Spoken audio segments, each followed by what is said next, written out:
Cha s'était caché dans les buissons, envahi par la peur et l'horreur. Ses jambes tremblaient et son cœur battait à tout rompre. Elle était perdue et ne savait pas quoi faire. Bien que la nuit fût froide, des gouttes de sueur coulaient sur son front. De sa cachette, Cha observait Samuel et Anba, l'oncle d'Iéna, debout au-dessus du corps d'Ikena, son meilleur ami et premier amour. Ikena était allongé par terre, un couteau planté dans l'estomac. Son visage, tourné vers Cha, avait les yeux ouverts, d'où des larmes s'écoulaient lentement. Il essayait de l'appeler à l'aide, mais ses lèvres restaient figées. Cha détourna alors son regard d'Ikena pour observer Samuel et Toba, qui semblaient en pleine discussion animée.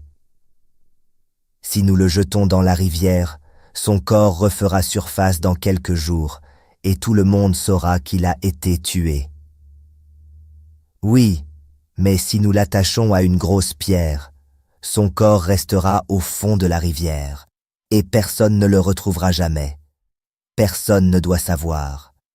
Cela doit rester un secret entre nous, un secret que nous emporterons dans la tombe. » Cha continuait de les observer depuis les buissons pendant qu'ils transportèrent le corps d'Ikena, l'attachaient à une grosse pierre, puis le plaçaient dans une pirogue. Ils pagayèrent jusqu'à une zone profonde de la rivière. Une fois suffisamment loin, ils jetèrent son corps par-dessus bord et le regardèrent sombrer dans l'eau. Cha comprit que c'était le moment idéal pour fuir. Elle se mit à courir aussi vite que ses jambes pouvaient la porter, quittant sa cachette pour rejoindre la maison de son père. Lorsqu'elle arriva, elle était essoufflée. Elle trouva son père dehors, dans la cour, en train de lire un journal tout en écoutant des chansons à la radio locale. Sa belle-mère, quant à elle, était dans un coin de la cour, en train de préparer le dîner. « Où étais-tu ? Viens ici et pile ce manioc pour que je puisse terminer à temps. » Cha s'approcha de sa belle-mère, prit le pilon et se mit à piler, mais ses mains tremblaient. Les images de ce qu'elle avait vu ne cessèrent de la hanter. Cha était traumatisé par sa découverte. Sa belle-mère, en colère, la regarda, lui donna une gifle et la prévint. « Si tu ne piles pas bien ce manioc, prépare-toi à te coucher sans manger ce soir, toi, enfant paresseuse et malchanceuse. » Cha fit de son mieux pour soulever le pilon et commença à piler le manioc parce qu'elle ne voulait pas se coucher le ventre vide. Mais alors qu'elle pilait, elle entendit les voix de M. Samuel et de M. Toba, les deux hommes qu'elle avait vus plus tôt jeter son meilleur et seul ami dans la rivière. Cha devint encore plus effrayée et terrifiée, pensant que ces deux hommes l'avaient vue dans les buissons et étaient revenus pour la tuer aussi. Elle se mit à transpirer et à paniquer. « Chichi !» dit M. Samuel, utilisant le surnom affectueux qu'il avait pour elle. M. Samuel était un ami très proche du père de Cha. Il était enseignant à l'école primaire communautaire où Cha et les autres enfants du village allaient, et tout le monde le respectait. M. Toba, quant à lui, était un boucher qui vendait de la viande au marché et un ami très proche du père de Cha, qui était chasseur. M. Toba aidait souvent le père de Cha à vendre sa viande au marché à un très bon prix. « Bonsoir, monsieur » balbutia Cha, les mains tremblantes. M. Samuel tapota doucement Cha dans le dos et lui dit d'être une bonne fille et une fille obéissante. Puis les deux hommes allèrent s'asseoir avec le père de Cha pour discuter. Cha poussa un profond soupir, soulagée de voir qu'il n'était pas venu pour elle, mais elle était encore curieuse de savoir ce qu'il discutait avec son père. « Est-il possible que mon père soit au courant de ce qu'ils ont fait ?» se demanda-t-elle, mais elle chassa cette pensée de son esprit et continua de piler le manioc. Le lendemain, à l'école, Cha s'assit seul à son pupitre. Ikena, qui était son camarade de classe et son meilleur ami, s'asseyait toujours avec elle. Pendant la première récréation, une assemblée fut convoquée pour que tous les élèves se réunissent dans la cour de l'école. M. Samuel monta sur l'estrade et déclara « J'ai appris qu'Ikena a quitté la maison hier matin. et n'est pas revenu depuis. Sa mère est très inquiète et a peur qu'il lui soit arrivé quelque chose. S'il est caché dans l'une de vos maisons, dites-lui de rentrer chez lui. Sa mère a promis de ne pas le punir. Est-ce clair? Toute l'assemblée répondit en chœur « Oui, monsieur », avant de retourner en classe. En revenant dans sa classe, Cha vit la mère d'Ikena, Madame Oyi, assise devant le bureau du directeur, pleurant toutes les larmes de son corps. Cha éprouva de la pitié pour cette pauvre femme. Madame Oyi était l'épouse d'un des hommes les plus riches du village. Son mari possédait l'école communautaire et de nombreux autres bâtiments dans le village. Cependant, Madame Oyi n'avait eu qu'un seul enfant, qu'elle avait nommé Ikena. Quelques années après la naissance d'Ikena, son mari mourut mystérieusement, faisant d'Ikena l'unique héritier de sa fortune. Mais l'oncle d'Ikena, M. Samuel, était très avide. Il voulait s'approprier la richesse de son frère. Quelques mois après la mort de son frère, il approcha Madame Oyi et lui proposa de l'épouser pour devenir automatiquement propriétaire de tout ce que son frère possédait. Mais Madame Oyi refusa. Il fit tout son possible pour la convaincre, mais elle tint bon, et il finit par abandonner. Ce jour-là, après l'école, Cha était agitée. Ce qu'elle avait vu la hantait. Elle ressentait le besoin urgent de parler à quelqu'un, mais elle savait qu'elle ne pouvait pas aller voir M. Samuel, car il était coupable. Elle décida alors qu'elle irait voir Madame Oyi pour lui raconter tout ce qu'elle avait vu cette nuit-là. Lorsque Cha eut terminé toutes ses tâches ménagères, elle s'éclipsa discrètement de la maison pour se rendre chez Madame Oyi. À son arrivée, elle trouva Madame Oyi assise devant la maison, entourée de plusieurs personnes venues la consoler pour la disparition de son fils. Parmi ces personnes se trouvaient Toba et l'oncle d'Ikena, M. Samuel. Cha ne pouvait pas faire demi-tour, car ils l'avaient déjà vu. Elle entra donc dans la cour et salua les aînés qui étaient assis avec eux. Dès que Madame Oyi posa les yeux sur Cha, elle se leva brusquement, agrippa les vêtements de Cha et se mit à pleurer amèrement. « Tu étais sa meilleure amie. Dis-moi ce qui est arrivé à mon fils. Où est mon fils? Trouve mon fils pour moi !» s'écria Madame Oyi, des larmes coulant sur ses joues. Les femmes autour d'elle la retinrent et lui firent lâcher prise sur les vêtements de Cha. L'une d'elles cria alors à Cha de quitter immédiatement la cour. « Ne sais-tu pas que ta présence lui rappellera toujours Ikena, son fils disparu? Ne remets plus jamais les pieds ici. » Cha quitta la cour, le cœur brisé, et se mit à pleurer en rentrant chez elle. Elle n'avait personne en qui elle pouvait avoir confiance pour partager la vérité. Cha était la fille unique de son père, car sa mère était décédée en la mettant au monde. Après la mort de sa mère, son père s'était remarié, mais sa belle-mère la maltraitait. Son père ne s'en souciait pas, car il la détestait, la tenant pour responsable de la mort de sa femme bien-aimée. Cha n'avait pas d'amis, sauf Ikena. Ils étaient très proches, et elle pouvait tout lui confier.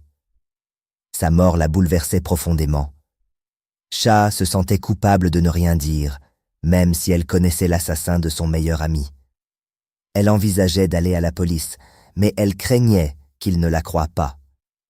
Après tout, qui croirait les paroles d'une adolescente contre celles d'adulte? Elle pensa aussi à en parler à son père, mais leur relation était tendue, et elle craignait que son père ne soit lui aussi impliqué. Cha était l'une des meilleures élèves de sa classe, et son enseignante, Madame Émir, l'aimait beaucoup.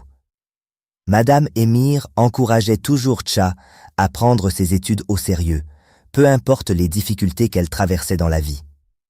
En rentrant chez elle, Cha croisa Madame Émir, venant dans la direction opposée.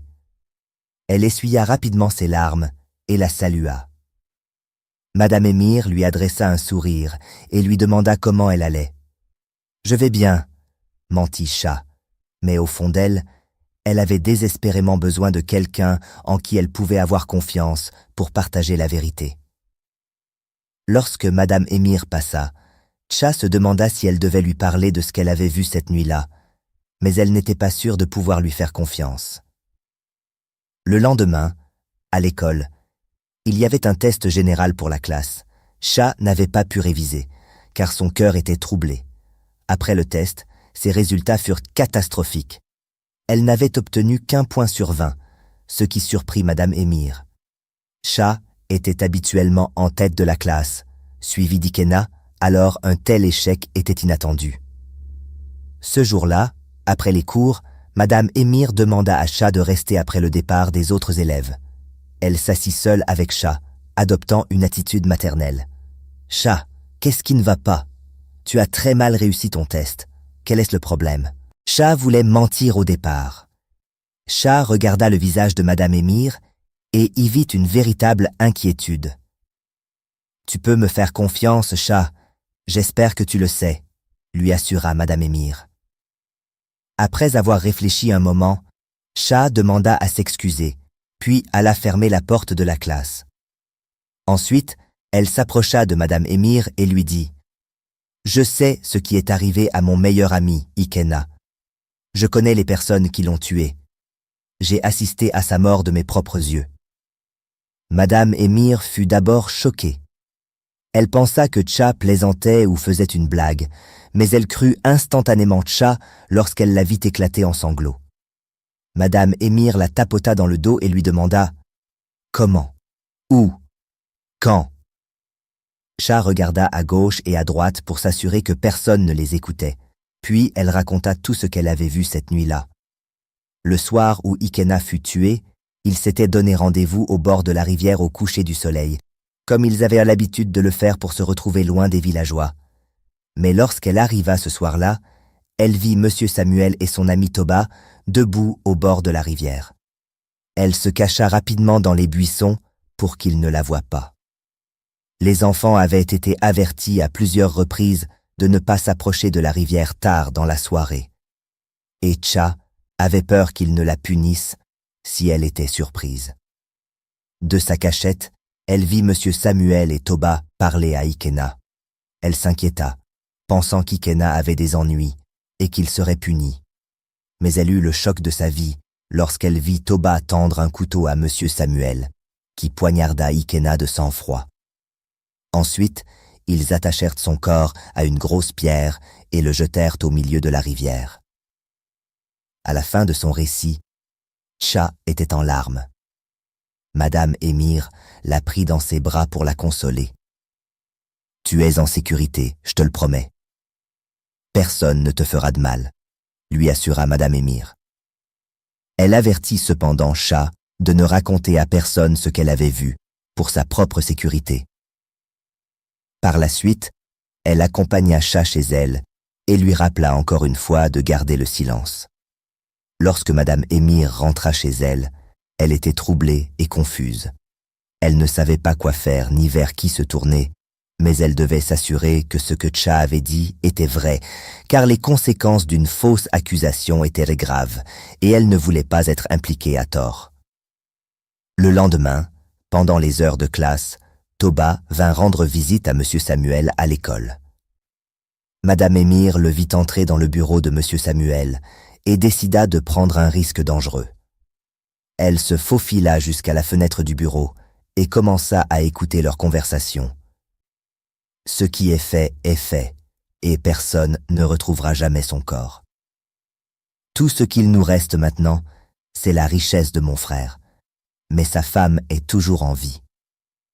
Comment allons-nous accéder à ses biens? Je ne pense pas pouvoir attendre que les anciens nous donnent le droit sur sa fortune, surtout maintenant que l'unique héritier a disparu. Alors, que proposes-tu? Demanda Toba. Je pense que nous devrions tuer sa femme aussi. Si nous faisons cela, tu deviendras automatiquement le propriétaire de tout, répondit Toba. Madame Émir fut choquée. Elle ne pouvait pas croire ce qu'elle entendait. Elle sortit rapidement son téléphone et commença à enregistrer leur conversation. Monsieur Samuel poursuivit. « Ne crois-tu pas que ce serait suspect? Nous avons tué mon frère il y a moins de 6 mois, puis son fils a disparu mystérieusement. Les gens soupçonneraient un acte criminel si sa femme mourait également. »« Cela arrive, » répliqua Toba. Les gens diront qu'elle s'est suicidée à cause du chagrin et de la douleur qu'elle traversait. Madame Émir, épuisée par la position dans laquelle elle se tenait, essaya de bouger sa jambe pour se repositionner et, par mégarde, elle heurta une boîte métallique. Le bruit attira l'attention des deux hommes, qui se précipitèrent vers la fenêtre pour voir si quelqu'un les écoutait. Heureusement, Madame Émir réussit à s'enfuir avant qu'ils ne puissent la voir. Lorsqu'elle retourna en classe, elle était sans voix. Elle sut immédiatement que Cha disait la vérité et décida que ces deux hommes devaient être exposés. Ce jour-là, après l'école, Madame Émir se rendit auprès du roi du village et lui rapporta tout ce qu'elle avait entendu. Elle fit également écouter l'enregistrement de leur conversation pour convaincre le roi de la véracité de ses propos. Le roi, furieux et en colère, ordonna à ses gardes de convoquer M. Samuel, Toba, Cha et Madame Oyi au palais. Une fois réunis, le roi leur demanda de dire la vérité sur ce qui était arrivé à Ikena. Les deux hommes nièrent savoir ce qui s'était passé et jurèrent sur leur vie qu'ils n'avaient aucune idée de la manière dont il avait disparu. Le roi fit alors venir Cha devant toute l'assemblée et lui demanda de raconter ce qu'elle avait vu. Cha eut peur au début, mais le roi lui promit qu'elle était en sécurité. Pourtant, elle restait terrifiée par les deux hommes. Cependant, lorsque Madame Émir l'assura qu'elle pouvait parler librement, Cha raconta tout ce qui s'était passé ce soir-là. Les deux hommes furent stupéfaits d'entendre tout ce que Cha disait, mais ils continuèrent à nier ses propos.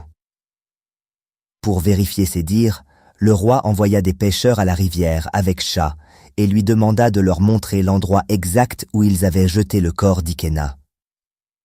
Les pêcheurs plongèrent dans la rivière et, en quelques minutes, ils retrouvèrent le cadavre en décomposition et ensanglanté d'Ikena.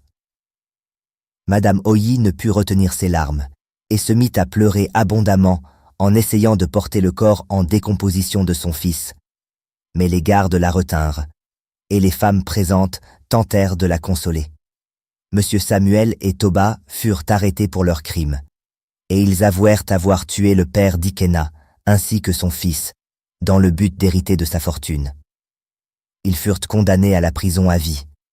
Quant à Cha, le roi, touché par son courage, lui offrit une bourse d'études pour qu'elle puisse étudier au niveau de son choix, dans le pays de son choix. Cha cessa de vivre avec son père et sa belle-mère et fut adoptée par le roi, qui fit d'elle une princesse. La morale de cette histoire nous rappelle qu'il est sage de travailler pour acquérir sa propre richesse, au lieu d'être envieux et cupide envers celle des autres. La cupidité peut pousser à commettre des actes inimaginables. Il est important d'avoir des amis qui veillent sur vous, peu importe les circonstances. Écoutez toujours les paroles des enfants, aussi naïves qu'elles puissent paraître, car dans chaque rumeur, il y a un fond de vérité. Soyez prudent avec les personnes en qui vous placez votre confiance, car votre meilleur ami peut devenir votre pire ennemi.